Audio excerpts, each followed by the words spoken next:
Welcome to the Earning Freedom Podcast. I am Michael Santos with michaelsantos.com and prisonprofessor.com. Really excited to be continuing this story of success after prison. It is an oral reading of my newest book, Success After Prison, How I Built Assets Worth $1 million within 2 years of release from 26 years inside, and how you can succeed too. I created this book along with a program. For those of you who are new to the course here, new to the podcast, I created this specifically to reach my brothers and sisters who are in struggle, who are in prison. See, I was in prison for 26 years. I've been back in society now for about 2.5 years, and I feel very passionately about teaching the strategies that masterminds taught me to other people who are in trouble so that they can begin sowing seeds for a better outcome. Now, the reality is prison is just another form of struggle. And that's one thing that unites us all as human beings. We all go through struggle. I've met many people out here in society who go through extraordinary struggle. They have struggle that can feel like a prison. Maybe they got divorced. Maybe they're having trouble on the job. Maybe they are going through a financial reversal. Maybe they are struggling with fitness issues. All of these can feel imprisoning, but there's a strategy to break through it. And if you tune into the earliest segments of this show, because I'm releasing these episodes in 20-minute segments, you can follow along. Or perhaps you're a reader and you would like to read the digital download. I can tell you I can do that for free, very simply. Just visit my website at michaelsantos.com. Enter your email address, and one will be sent to you immediately to your best email address. It's no problem at all. If you want a soft cover copy of the book, you can order it from Amazon. You can order it from my website. I want to get this material to as many people as possible because I'm very passionate about it, because it totally transformed my life. It gave me power and energy while I was going through 26 years in prison. And more importantly, it allowed me to come back to society strong, with my dignity intact, ready to get on the road, ready to start building my career, ready to start living a life of contribution, relevance, meaning. And I feel good about it. And so that's why I want to share it with as many people as possible.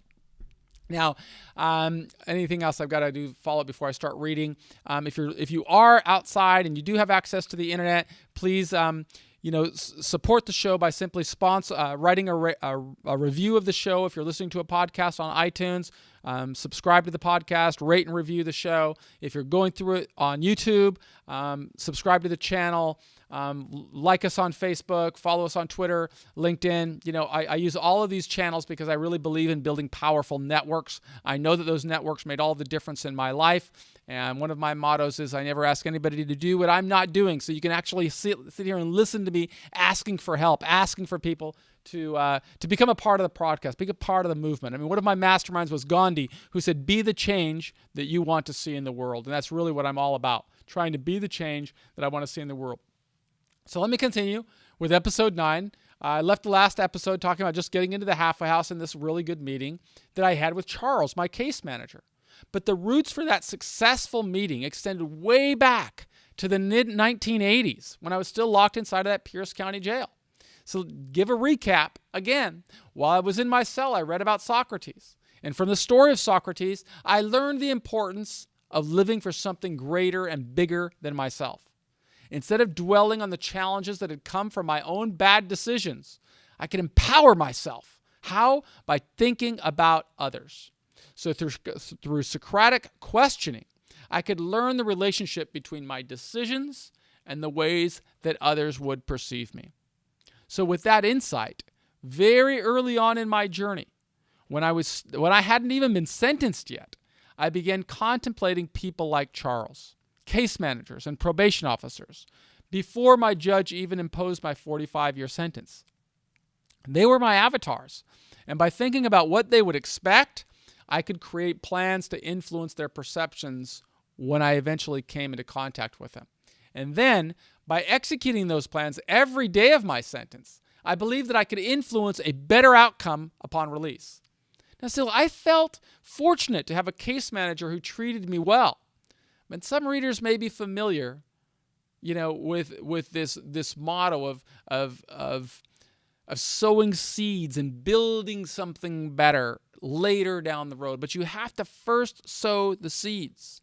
There's a great social scientist. His name's Abraham Maslow. A lot of people know about the Maslow's theory on the hierarchy of needs. So Maslow, he was a professor at Harvard many years ago, and he wrote that in order to advance to the highest potential, we first needed to satisfy our basic needs, right? For example, in order to really appreciate the value of education or contribution or art or higher learning, we first needed to satisfy the basic needs of humanity. And that's just food, clothing, and shelter. So that same principle of satisfying basic needs, I knew would apply to my adjustment in society.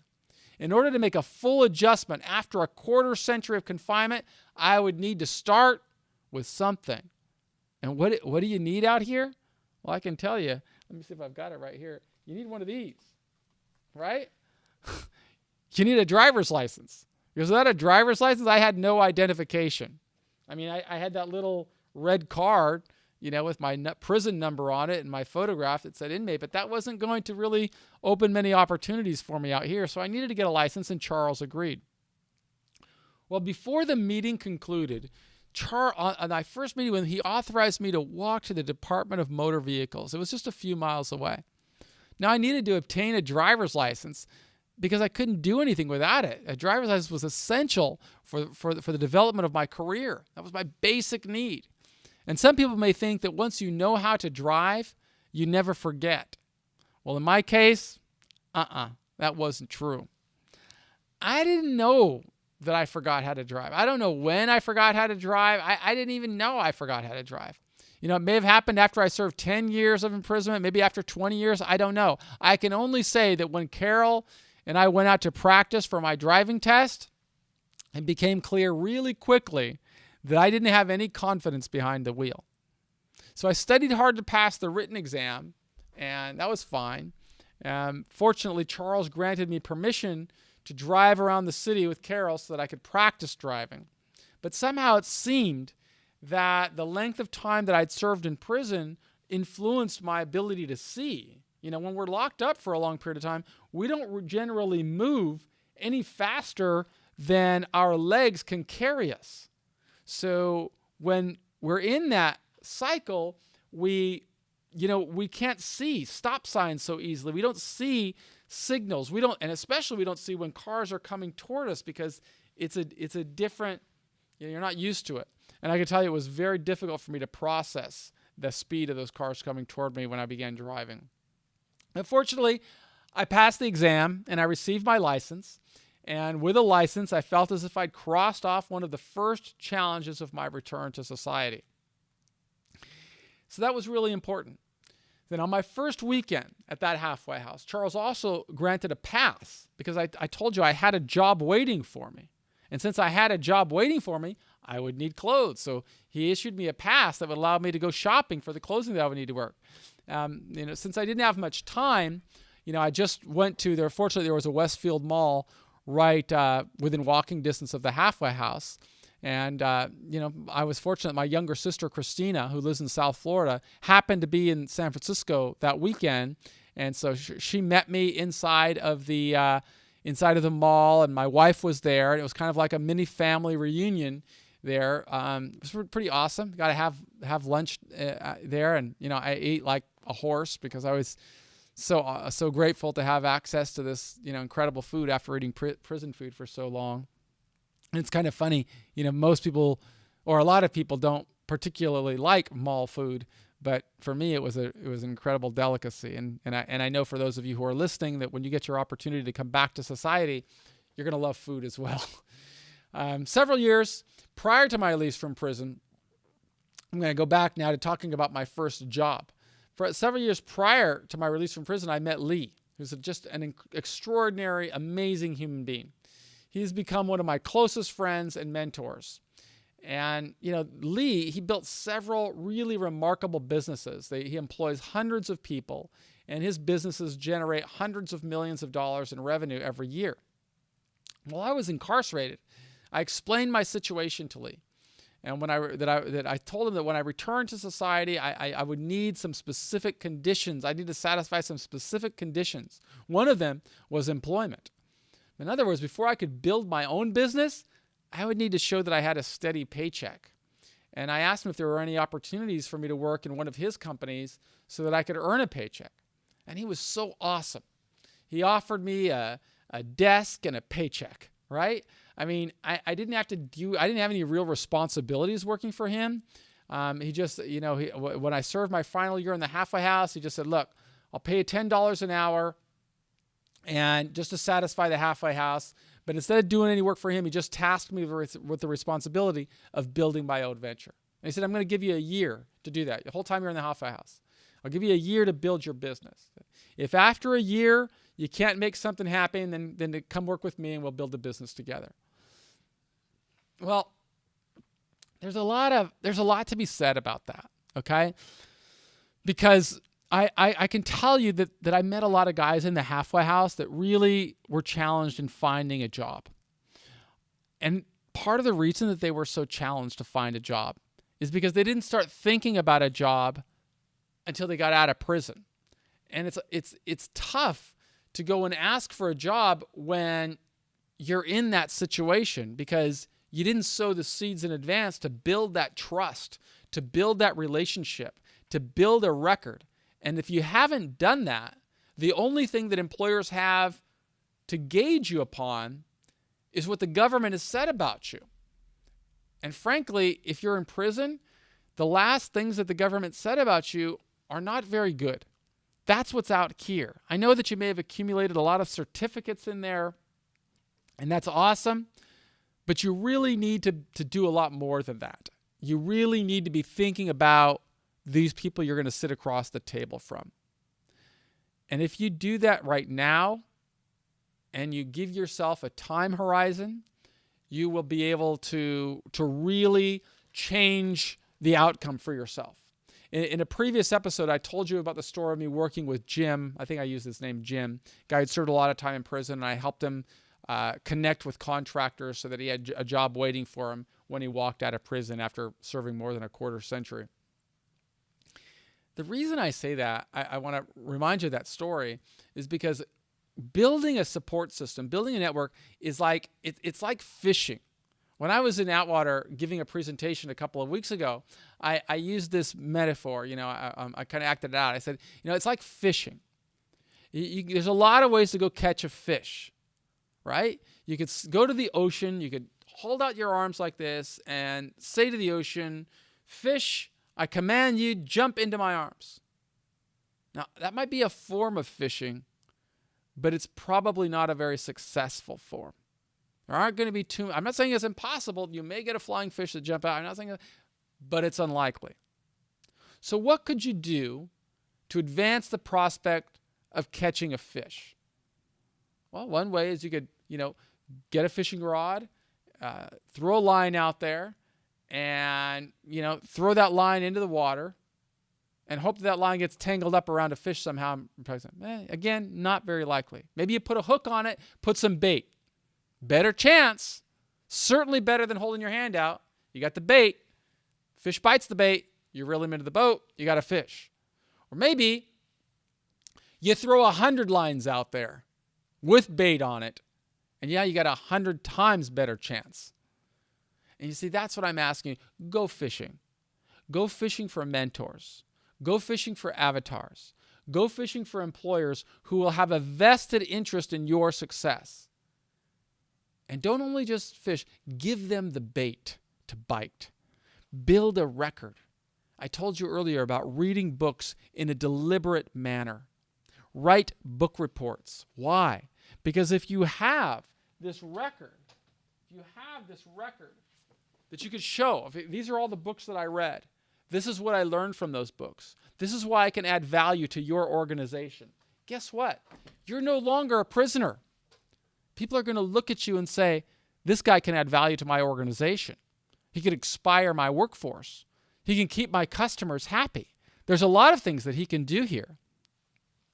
And that's your responsibility, to build your bait, to understand that you've got to satisfy some basic needs before you can succeed, position yourself to come back to society successfully.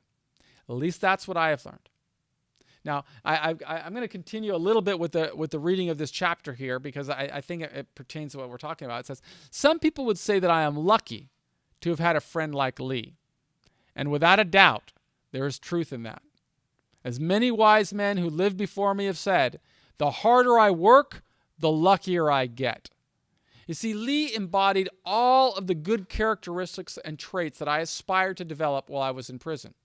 He was incredibly smart and a very gifted and talented businessman. Further, he was a community leader, providing opportunities and resources that influenced thousands of lives.